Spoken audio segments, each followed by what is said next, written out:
Estados Unidos de América. Nacido en 1776, nuestro país es el vástago de una herencia de libertad bajo la ley basada en la religión. Bendecida con grandes recursos naturales y gente pionera dedicada a la industria y a la disciplina moral, nuestra nación creció para ser fuerte y próspera y desarrolló el mejor sistema gubernamental jamás concebido por el hombre. En poco tiempo, Estados Unidos se dio a conocer como el refugio para el agotado, el hambriento y el pobre. Millones dejaron todo en el viejo mundo por un nuevo comienzo en la tierra que recompensaba la iniciativa, el trabajo duro y la perseverancia. Los muchos millones que no llegaron aquí encontraron alivio y esperanza al saber que en verdad existía tal bastión de libertad y oportunidad, un lugar donde los sueños se podían hacer realidad. Hoy en día, nuestra nación luce más rica y poderosa que nunca. Tecnologías nuevas han revolucionado nuestra vida diaria. Los lujos que antes solo disfrutaban los ricos son cosa común y muy asequibles. Hay muchos dueños de vivienda propia y nuestro pueblo tiene la expectativa de crecimiento económico continuo y prosperidad. Sin embargo, más y más gente se da cuenta que pueden prosperar materialmente solo por un tiempo, porque sus libertades han ido disminuyendo. La alarmante realidad es que Estados Unidos se ha apartado de sus admirables comienzos. Nuestro pueblo y las empresas se quejan bajo una carga abrumadora de problemas económicos, políticos y sociales, que son el resultado de un extenso despegue de las verdades fundamentales que una vez hicieron esta gran nación. Si los Estados Unidos de América han de perdurar, los ciudadanos de todas partes deben nuevamente comprender, aceptar y vivir según conceptos eternos. Conceptos llamados americanismo.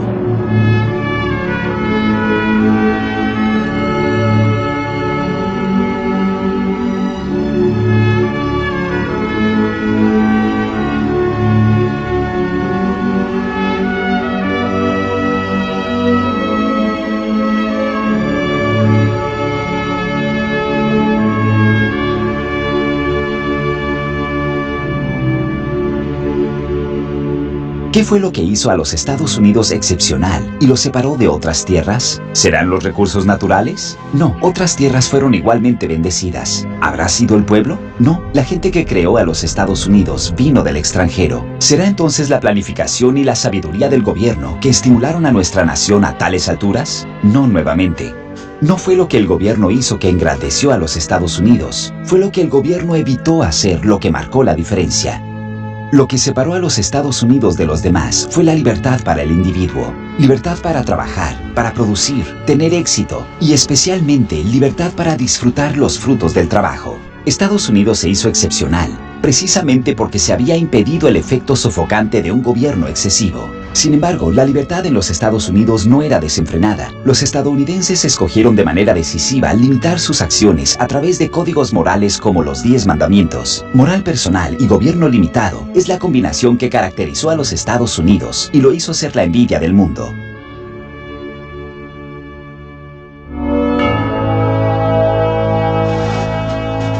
Cuando nuestros fundadores decidieron que habían tenido suficiente opresión británica, se desprendieron y declararon la independencia. Indicaron en la Declaración de la Independencia, como verdad autoevidente, que todos los hombres son dotados por su creador de ciertos derechos inalienables. En otras palabras, Dios le dio al hombre sus derechos, y que entre ellos están la vida, la libertad y a la búsqueda de la felicidad. Y justo en la próxima oración, los fundadores definieron el desempeño apropiado del gobierno cuando dijeron: para garantizar esos derechos entre los hombres, se instituyen los gobiernos.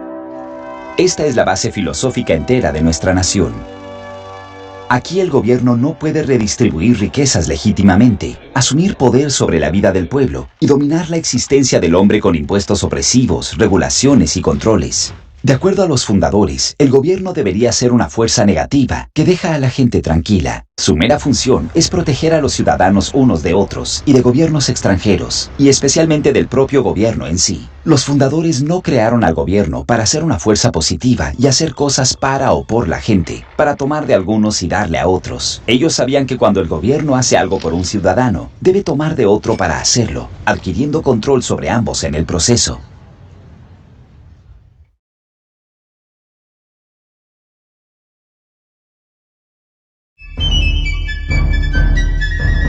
Los gobernantes británicos no aceptaron la declaración de la independencia y por ende, nuestros antepasados tuvieron que pelear una guerra para concretarla. Para 1783, la guerra por la independencia fue ganada y se enviaron las fuerzas británicas de vuelta al otro lado del mar.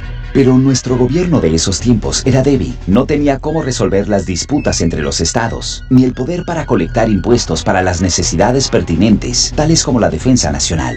Así que en 1787, delegados de 12 de los 13 estados se encontraron en Filadelfia para revisar el sistema y produjeron una estructura gubernamental enteramente nueva, conocida como la Constitución de los Estados Unidos.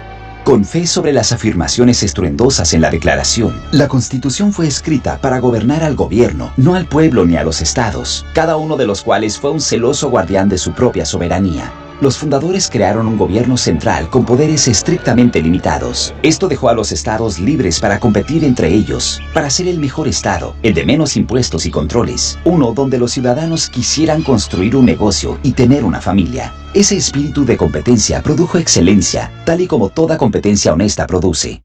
Es importante notar que la Constitución no fue forzada al pueblo, volvió a los estados para ser ratificada y algunos de los padres fundadores redactaron ensayos explicando la misma, en un esfuerzo para persuadir a sus compatriotas estadounidenses para que adopten esta nueva forma de gobierno. Algunos de los ensayos escritos por James Madison, Alexander Hamilton y John Jay fueron recopilados en un volumen conocido como Los Papeles Federalistas. Estos ensayos proveían una perspectiva valiosa sobre el propósito de los fundadores en establecer nuestro gobierno. Eventualmente, cada uno de los 13 estados ratificó la Constitución y luego cada uno ratificó las primeras 10 enmiendas, conocidas como la Carta de Derechos o Bill of Rights, atando aún más las manos del gobierno federal.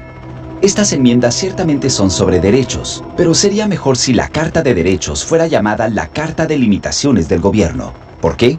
Porque es esencial reconocer que la Carta de Derechos nunca otorgó derechos a los ciudadanos en lo absoluto. Su único propósito fue salvaguardar nuestros derechos divinos a través de la limitación del poder del gobierno. Los fundadores insistieron incluso en que el Congreso no hará ley alguna sobre la libre expresión, la religión, la prensa, la asamblea, el derecho a petición, el derecho a tener y portar armas, etc. Estas enmiendas están dirigidas directamente al gobierno federal, no al individuo ni a los estados. Son como los 10 mandamientos, que esencialmente son una lista de lo que uno no podrá. La Carta de Derechos dice que el Congreso no podrá, hasta la maravillosa 10ª enmienda, que en efecto dice, si se nos olvidó algo, no pueden hacer eso tampoco. Cuando Benjamin Franklin salió de la Convención Constitucional, una mujer le preguntó, «Señor, ¿qué es lo que nos ha dado?» Su respuesta inmediata fue, «Una república, señora, si la puede mantener». Sin embargo, la mayoría de los estadounidenses hoy en día han sido persuadidos de que nuestro sistema de gobierno es una democracia y no una república. Entender la diferencia entre ambas es fundamental para comprender el americanismo y el sistema americano. Antes de hablar sobre los sistemas políticos, sería útil entender la confusión que se ha propagado sobre el espectro político. A muchos se les han hecho creer que el espectro político coloca grupos como los comunistas a la extrema izquierda, los fascistas o las dictaduras en el extremo derecho y los moderados o centristas en el medio. Sin embargo, un espectro más preciso mostraría un gobierno con cero poder a la derecha extrema y teniendo poder absoluto en el extremo izquierdo. A la extrema derecha no hay gobierno. El extremo izquierdo destaca un gobierno totalitario, bajo tales etiquetas como el comunismo, socialismo, nazismo, fascismo, príncipes, potentados, dictadores, reyes, cualquier forma de gobierno totalitario. Aquellos quienes tildan a los nazis y fascistas como derechistas nunca definen sus términos. Esto se presta para propagar confusión. Hacia el centro del espectro político se puede encontrar el gobierno limitado a su rol apropiado de proteger los derechos del pueblo. Ahí yace la Constitución de los Estados Unidos. Aquellos quienes abogan por esta forma de gobierno realmente son moderados constitucionales. Así que analicemos las formas básicas de gobierno. Estas son: monarquía o dictadura, regido por uno; oligarquía, regido por unos cuantos; democracia, regido por una mayoría; república, regido por ley; y anarquía, que significa regido por nadie. Al abordar estos 5, veremos que pueden ser reducidos aún a menos. Si observamos primero a la monarquía o dictadura, vemos que esta forma de gobierno en realidad no existe en el sentido práctico. En realidad siempre es un grupo que pone a uno de ellos al frente. Un rey tiene su concilio de nobles o condes, y cada dictador tiene sus burócratas o comisarios trabajando detrás de escena. No está regido por uno, a pesar de que solo uno sea el líder visible. Está regido por un grupo, así que eliminemos monarquía o dictadura, porque en realidad nunca existe. La oligarquía, o gobernar por un grupo, es la forma de gobierno más común en toda la historia, y es la más común hoy día. La mayoría de las naciones del mundo son regidas por un puñado de poderosos, y por lo tanto la oligarquía permanece. Al otro extremo vemos la anarquía, que significa sin gobierno. Hay quienes han repasado la historia y encontraron que muchos de sus peores crímenes fueron cometidos por los gobiernos, así que decidieron que no tenerlo sería una buena idea. Pero esto es un error, porque como los antiguos griegos afirman, sin ley no puede haber libertad. Nuestros padres fundadores estaban de acuerdo con esto, y sostuvieron que cierta forma de gobierno es una fuerza necesaria en cualquier sociedad civilizada ordenada. En un estado de anarquía, todos tienen que defender la vida, la libertad y la propiedad, así como la vida de los miembros de la familia. Todos deben estar armados y el movimiento es sumamente restringido, ya que la propiedad debe ser protegida a toda hora. La gente civilizada siempre ha tenido a un guardián, un alguacil, fuerza de policía o alguna rama del gobierno. Una vez establecida la fuerza pública, la gente quedó más libre. Pueden dejar sus propiedades, labrar la tierra y demás. En resumen, la cantidad apropiada de gobierno nos hace a todos más libres. Hay quienes abogan por la anarquía, no porque no quieren gobierno, sino porque no les gusta lo que tienen. Utilizan la anarquía como una herramienta de cambio revolucionario. La condición de la anarquía es como un vacío, donde algo se apresura a llenarlo. Estos anarquistas calculan para deshacer el gobierno existente, amotinando, matando, saqueando y aterrando. Trágicamente, la gente que vive bajo tal caos suele acudir a aquellos más aptos para ponerle fin, y les ruegan que tomen las riendas y restauren orden. ¿Y quién mejor para terminar el caos? Los mismos que la causaron. Los anarquistas que crearon el problema crean un sistema gobernado por ellos, una oligarquía, donde adquieren poder total. Esto es precisamente lo que ocurrió en Rusia, que elevó a Lenin al poder absoluto, y en Alemania, donde las camisas marrones de Hitler crearon el caos que lo instauró a él en el poder. Pero la anarquía no es una forma estable de gobierno, es una transición pasajera, de algo que existe a algo deseado por los hambrientos de poder. Es una condición temporal, y como no es permanente, lo eliminamos también. La palabra democracia viene de dos términos griegos, demos, que significa pueblo, y kratos, que significa poder. Democracia entonces significa el poder del pueblo, el poder de la mayoría. Esto por supuesto suena bien, pero supongamos que la mayoría decidiese tomar su hogar o su negocio, o sus hijos. Obviamente debe haber un límite. La falla en la democracia es que la mayoría no está limitada. Si más de la mitad del pueblo es persuadido a querer algo, en una democracia ellos rigen. ¿Y qué tal una república? Bueno, eso viene del latín, res, que significa cosa, y publica, que significa público. Significa la cosa pública, o la ley. Una república verdadera es donde el gobierno es limitado por la ley, dejando al pueblo en paz. Los fundadores de Estados Unidos tenían una carta blanca en donde escribir. Pudieron haber establecido una oligarquía. En realidad hubo quienes deseaban a George Washington como su rey, pero los padres fundadores conocían la historia y escogieron darnos la regla de la ley bajo una república, no la regla de mayoría en una democracia. ¿Por qué? Demostremos la diferencia desde una perspectiva del viejo oeste. Considere una turba en una democracia. 35 cabalgando persiguen a un solo pistolero. Lo atrapan. Votan 35-1 para ahorcarlo. La democracia ha triunfado y hay un pistolero menos con que lidiar. Ahora considere el mismo escenario en una república. Los 35 atrapan al pistolero. Votan 35-1 para ahorcarlo. Pero llega el alguacil y les dice, ustedes no lo pueden matar. Él tiene su derecho a un juicio justo. Lo llevan al pueblo donde un jurado de sus compañeros es elegido. Escuchan la evidencia y la defensa y ellos deciden si debe ser ahorcado. ¿Acaso el jurado decide por mayoría? No, debe ser unánime o el pistolero sale libre. Los derechos del gobierno no están sujetos a la mayoría, sino a la ley. Esta es la esencia de una república. Muchos estadounidenses se sorprenderán al saber que la palabra democracia no aparece en la Declaración de la Independencia ni en la Constitución de los Estados Unidos, ni aparece en ninguna de las constituciones de los 50 estados. Los fundadores hicieron todo para evitar que tuviéramos una democracia. James Madison, debidamente conocido como el padre de la Constitución, escribió en el ensayo número 10 de los papeles federalistas: las democracias han sido siempre espectáculos de turbulencia y contención, han siempre sido incompatibles con la seguridad personal o los derechos a la propiedad, y en general han sido tan cortas sus vidas como violentas sus muertes. Alexander Hamilton estuvo de acuerdo y comentó: nosotros somos un gobierno republicano. La libertad verdadera nunca existe en el despotismo o en los extremos de la democracia.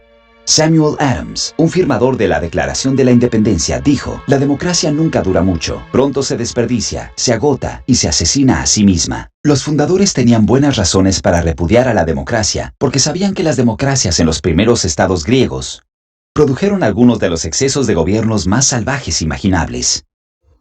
En cada caso terminaron sin ley, luego la anarquía y finalmente tiranía bajo una oligarquía. Durante ese periodo en Grecia hubo un hombre llamado Solón, quien se instó en la creación de un cuerpo fijo de ley, no sujeto a los antojos de la mayoría. Y a pesar de que los griegos nunca adoptaron este sabio consejo de Solón, los romanos sí lo hicieron. Basados en lo que sabían de las leyes de Solón, crearon las 12 tablas de la ley romana y en efecto construyeron una república que limitaba el poder del gobierno y dejaba al pueblo tranquilo. Y como el gobierno se mantenía limitado, las personas quedaban libres para producir con el entendimiento de que podían gozar de los frutos de su labor. Con el correr del tiempo, Roma se volvió rica y fue la envidia del mundo. Pero en medio de la abundancia, el pueblo romano olvidó lo que significaba mantener la libertad. Olvidaron que la esencia de la libertad es la limitación de vida del gobierno. Cuando el poder del gobierno crece, las libertades del pueblo se desvanecen. Una vez que los romanos bajaron su guardia, los políticos en busca del poder comenzaron a exceder los poderes otorgados por la Constitución romana. Algunos aprendieron que podían elegir políticos que utilizaran el poder del Estado para tomar la propiedad de algunos y otorgarla a otros. Se introdujeron los subsidios de agricultura, seguido por programas de asistencia social y viviendas. Inevitablemente aumentaron los impuestos y los controles sobre el sector privado fueron forzados. En poco tiempo, numerosos productores de Roma ya no podían subsistir, culminando en un subsidio de desempleo y cesantía. La productividad declinó, se desarrolló la escasez y la muchedumbre comenzó a tomar las calles, exigiendo pan y circo del gobierno. Muchos fueron obligados a negociar libertad por seguridad. Eventualmente el sistema completo se derrumbó. Fueron de una república a una democracia y finalizaron con una oligarquía bajo una progresión de los césares. Por lo tanto, la democracia en sí no es una forma estable de gobierno. En vez, es la transición gradual de un gobierno limitado al gobierno ilimitado de una oligarquía. Sabiendo esto, a nosotros como estadounidenses finalmente nos quedan dos opciones. Podemos quedarnos con nuestra república, como dijo Franklin, o inevitablemente culminaremos en una oligarquía, una tiranía de la élite.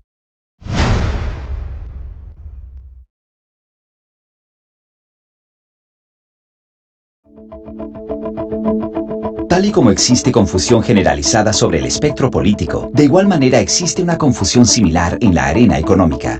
Durante el siglo XX, se le hizo creer a los estadounidenses que había una gran lucha entre el capitalismo y el mundo comunista. Sin duda existía una batalla, aunque los adversarios reales nunca han sido debidamente identificados. No puede haber una discusión sobre sistemas económicos sin antes definir términos, y uno de los términos más básicos en economía es capital, cuya definición es los medios para la producción. Para ilustrar qué es capital, consideremos una economía muy sencilla.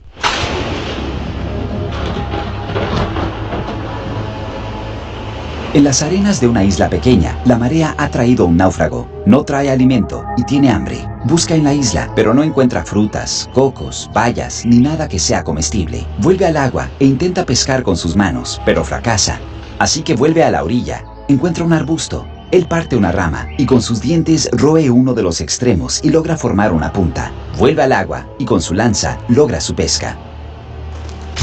Su lanza es capital. Es el medio de producción para pescar. Invirtió parte de su tiempo y esfuerzo para producir algo que no pudo comer, pero algo que lo ayudaría a producir algo para comer. Capital, entonces, pueden ser herramientas, maquinarias, hasta la lanza de un náufrago hecha a mano para pescar. Tal siendo el caso, considere los comunistas en la antigua Unión Soviética, igual que en China y Cuba.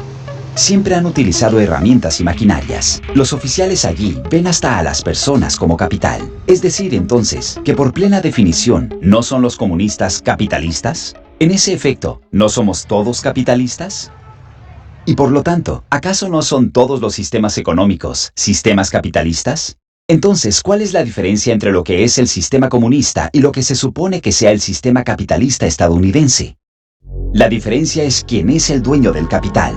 El sistema es capitalista monopolístico, controlado por el Estado, o capitalismo competitivo de mercado libre. Es entre estos dos sistemas opuestos que ha rugido siempre una batalla. Antes de continuar, definamos también lo que es el mercado libre. Básicamente, es un sistema autoestabilizante en el cual todas las partes son plenamente libres para negociar entre sí. Pero cuando la fuerza, el fraude o el daño afectan a una de las partes, el rol del gobierno es meramente castigar a quienes cometen tales ofensas y reivindicar los derechos del perjudicado. Esto protege la integridad del sistema del mercado libre o libre empresa, sin intervenir en él. El término propiedad privada también requiere aclaración, ya que la propiedad privada es un componente clave en un sistema de empresa libre. Para que la posesión de la libertad privada sea total y completa, se deben cumplir estos 4 aspectos: el título, el control, el uso y la capacidad para disponer de lo que uno posee. En una economía de mercado libre, estos aspectos no tienen restricción, siempre y cuando el propietario no viole los derechos y demandas legítimas de los demás. La posesión de la propiedad privada y la libertad van de la mano, siempre lo han hecho. Ahora comparemos a ambos sistemas de capitalismo. En el sistema de empresa libre, la propiedad o capital es poseído y controlado privadamente. En la economía monopolística, poseer título de capital puede ser consumado de manera privada o por el Estado. Pero lo más importante es que el capital es controlado por el Estado y/o por una élite selecta que controla al Estado. El Manifiesto Comunista, el cual contiene el programa básico para todos los comunistas y socialistas, predica de manera explícita la destrucción y abolición de la propiedad privada. Karl Marx entendió los poderes del control de capital, igual que todo comunista y socialista que han mirado y aún miran a Marx como su líder. El capitalismo controlado por el Estado resulta en precios altos y baja calidad. Después de todo, ¿qué motivo tendría un monopolio en mejorar si no tiene competencia? Por otro lado, los productores honestos, ahorrativos y trabajadores de todo el mundo prefieren los sistemas competitivos de libre empresa para todos. En este sistema prevalecen los bajos precios y la alta calidad, ya que una variedad de fabricantes buscarán atraer la mayor cantidad de clientes. La competencia siempre resulta en excelencia y siempre lo hará. Así como el espectro político demuestra el alcance del poder gubernamental, de igual manera podemos trazar los varios sistemas económicos en otro espectro. Estas formas de control gubernamental en el mercado mantienen un contraste pronunciado con un mercado plenamente libre. En el último siglo, han habido 4 formas de economías controladas por el Estado, todas en el extremo izquierdo del espectro económico: fascismo, nazismo, socialismo y comunismo. En cada uno, el gobierno controla el capital. La diferencia entre estos es cuánto es poseído o controlado plenamente por el Estado. En un sistema fascista, el gobierno no posee negocios en teoría, pero sí los controla. En la antigua Italia de Mussolini, a pesar de no poseer título de propiedad, él ordenaba a los propietarios qué producir, cuánto producir, cuándo producir, dónde comprar materiales, a quién emplear, a quién despedir y qué precios cobrar. Lo demás, él decía, dependía del dueño. El sistema fascista es más eficiente que otros sistemas controlados por el gobierno, en que aquellos viviendo bajo este régimen aún piensan que son dueños de sus propios negocios. Los propietarios se preocupan por el mantenimiento de la maquinaria, las relaciones con el empleado, pintar el local y demás, pero el gobierno controla al dueño a través de una variedad de impuestos y regulaciones. Bajo el nazismo, el cual significa socialismo nacional, sus partidarios fueron un paso más allá y adquirieron propiedad de algunas corporaciones como Volkswagen. Sin embargo, Hitler no se apoderó de otros gigantes industriales. Él simplemente los controlaba, igual que Mussolini controlaba las empresas en Italia. El socialismo ocurre cuando los gobiernos adquieren posesión de las industrias mayores, tales como transporte, comunicaciones, servicios públicos, con el fin de ejercer el control sobre la economía. A través de la apropiación de estos segmentos vitales de la industria y creando agencias regulatorias, los socialistas obtienen control básicamente sobre todo lo demás. Finalmente está el comunismo, el abuelo de todos en el sentido económico. En cierto aspecto, el comunismo es más honesto que el fascismo, ya que todo el capital es poseído y controlado por el Estado. No hay falsas pretensiones sobre el asunto. Ahora combinemos los sistemas económicos y políticos, porque en fin, uno nunca existe sin el otro. Vemos nuevamente que finalmente solo hay 2 opciones: un sistema de libre empresa competitiva en una república, o un sistema controlado y monopolizado bajo una oligarquía.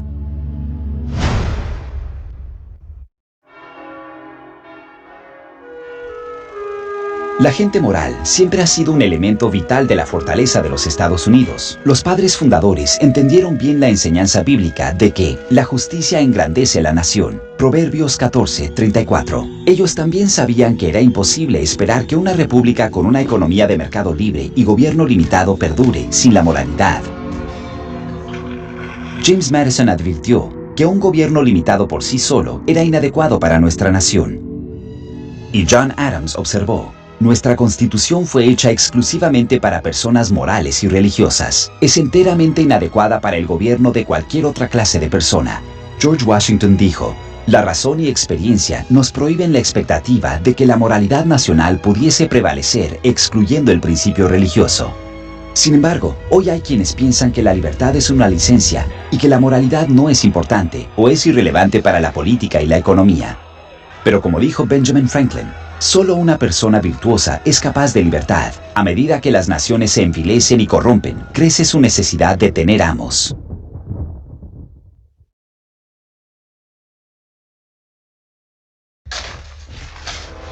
La alternativa al americanismo es lo que ha condenado a la gran mayoría de la raza humana a vivir como esclavos a través del milenio.